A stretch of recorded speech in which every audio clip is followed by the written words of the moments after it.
Masquerade saying muri Zimbabwe, welcome to our channel, Zim Confessions and Deep Secrets. Kana karike kutanga kako kuya pani no channel. Please don't forget to subscribe. Kana uchingwa gara subscriber. Don't forget to comment and share this video. Nasi muri Zimbabwe takuigira inyaya yetika ku South Africa KwaZulu Natal.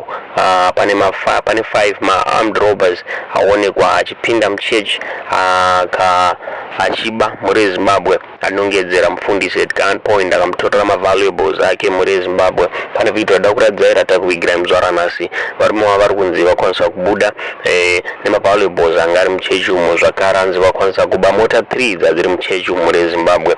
Zvakaoma muri Zimbabwe zviri kuitika South Africa. Tona video iri mutudze zvamuri kufunga pamusoro penyaya comment section.